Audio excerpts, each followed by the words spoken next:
अस्सलाम वालेकुम। मैं तारक सानी ते तुसी वेख रहे हो मेरा यूट्यूब चैनल रैबर इंटरटेनमेंट प्लस। और अज जी मालूमात मैं तुहाडी खिदमत लैके आ रहा वो इस तो पहले तुहानू किसी ने नहीं दी होनी। और अज मैं तुहानू ये दसांगा कि इंडस्ट्री का जी तबाही है उसका असल जिम्मेदार कौन सी। बहुत सारे जोड़े सुल्तान रही तो जलन वाले लोग वो कहते हैं कि इस इंडस्ट्री की तबाही का जिम्मेदार सुल्तान रही सी और सुल्तान राय ने इस इंडस्ट्री को तबाह किया सी। पर मैं आज तुहानू दसांगा कि इस इंडस्ट्री के कातल किहड़े लोग सन, इस इंडस्ट्री को तबाह किन्हां ने किया सी। और उन्हां राइटरां का जिक्र करांगा जिन्हां ने इस इंडस्ट्री को तबाह किया। असल इस इंडस्ट्री को तबाह करने वाले फिल्म इंडस्ट्री के राइटर सन। कोई भी राइटर सी उन्होंने एक या दो कहानियां लिखियां होंदियां सन और उन्होंने दो कहानियों को मिक्स करके नवी कहानी बना लेंदे सन।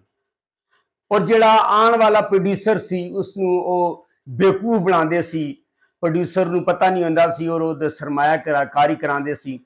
और तुसी देख लो कि बहुत सारिया फिल्मां तुहानू मिलणगियां जिहड़ियां एक कहानी ते बणियां होईयां। और इस जिहड़े कहंदे ना कि बहती नदियां विच बड़े बड़े नामवर राइटर सन और उन्होंने इस इंडस्ट्री की तबाही उन्होंने बड़ा अच्छा किरदार अदा किया है। एक तरह के स्क्रिप्ट लिख के, एक तरह के करैक्टर लिख के।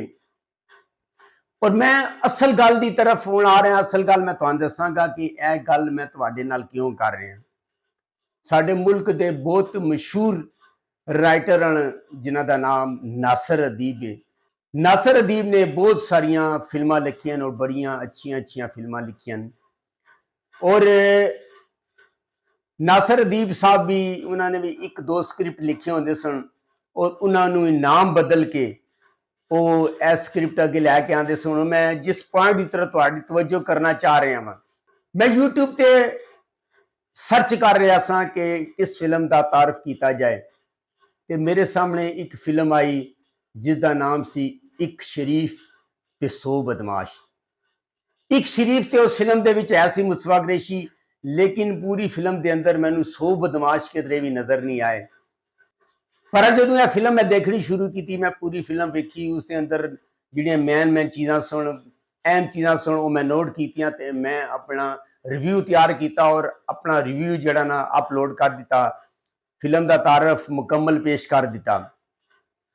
उस फिल्म के अंदर एक सीन होता है कि मुस्तफा कुरैशी उस इलाके का एक शरीफ होता है और शाहू उस इलाके का बदमाश होता है। करैक्टर अदाकार अदीब ने किया है। शाहू जिहड़ा होता है एक गरीब कुड़ी नूं चुक के लै जाता है।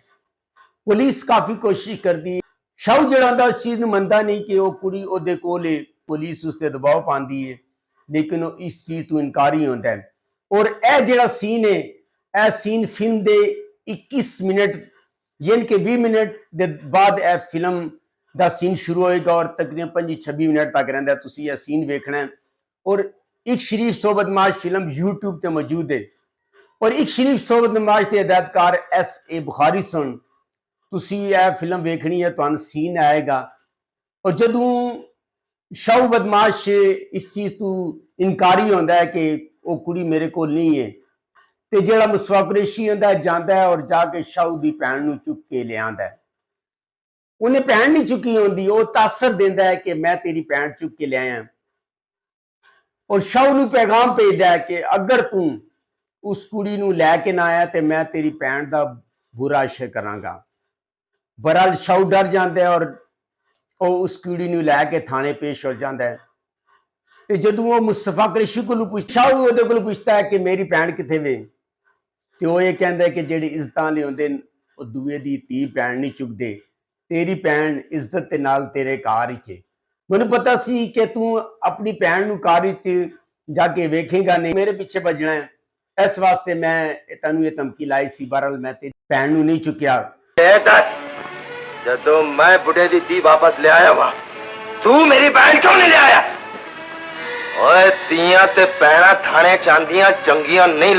अगर कापीराइट का इशू ना आता तो यह सीन मैं तुहानू पूरा विखाना सी, लेकिन मजबूरी है कि अगर पूरा सीन विखा तो कापीराइट आ जाता है। यह सीन सी।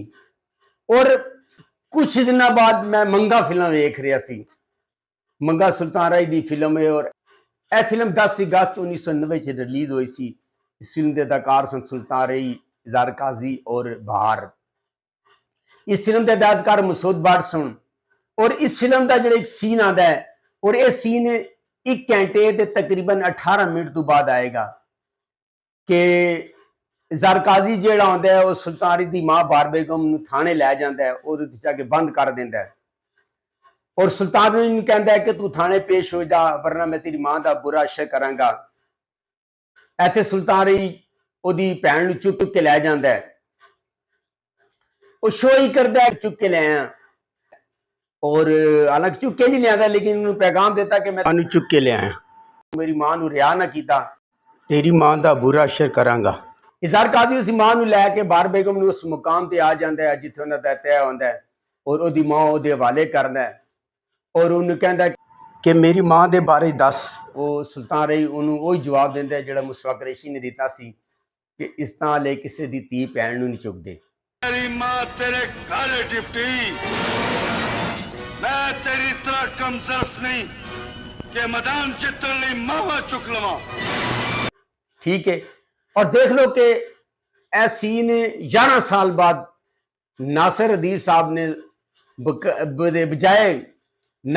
साहब ने बजाय स्क्रिप्ट कॉपी करने दे ए सीन उतू चुकिया क्योंकि अच्छा सीन सी और चुक के 11 साल बाद दोबारा ए सीन लगा दिता और कई स्क्रिप्ट के नाल नासिर अदीब साहब ने जब उस टाइम के जो राइटर सन वो इस तरह करते सन कि एक स्क्रिप्ट उन्होंने कोई 150 फिल्मां बनाई और काफ़ी सारे तो बाद मैं तुहाडे से मालूमात लैके आया। अगर तुहानू मेरी मालूमात अच्छी लगी हो कमेंट्स बॉक्स मैंने दसना, कमेंट्स लाजमी करना। अगर तुहानू मेरी मालूमात अच्छी लगे मेरे चैनल को लाइक करो, सब्सक्राइब करो, शेयर करो। नेक्स्ट वीडियो तक रब राखा।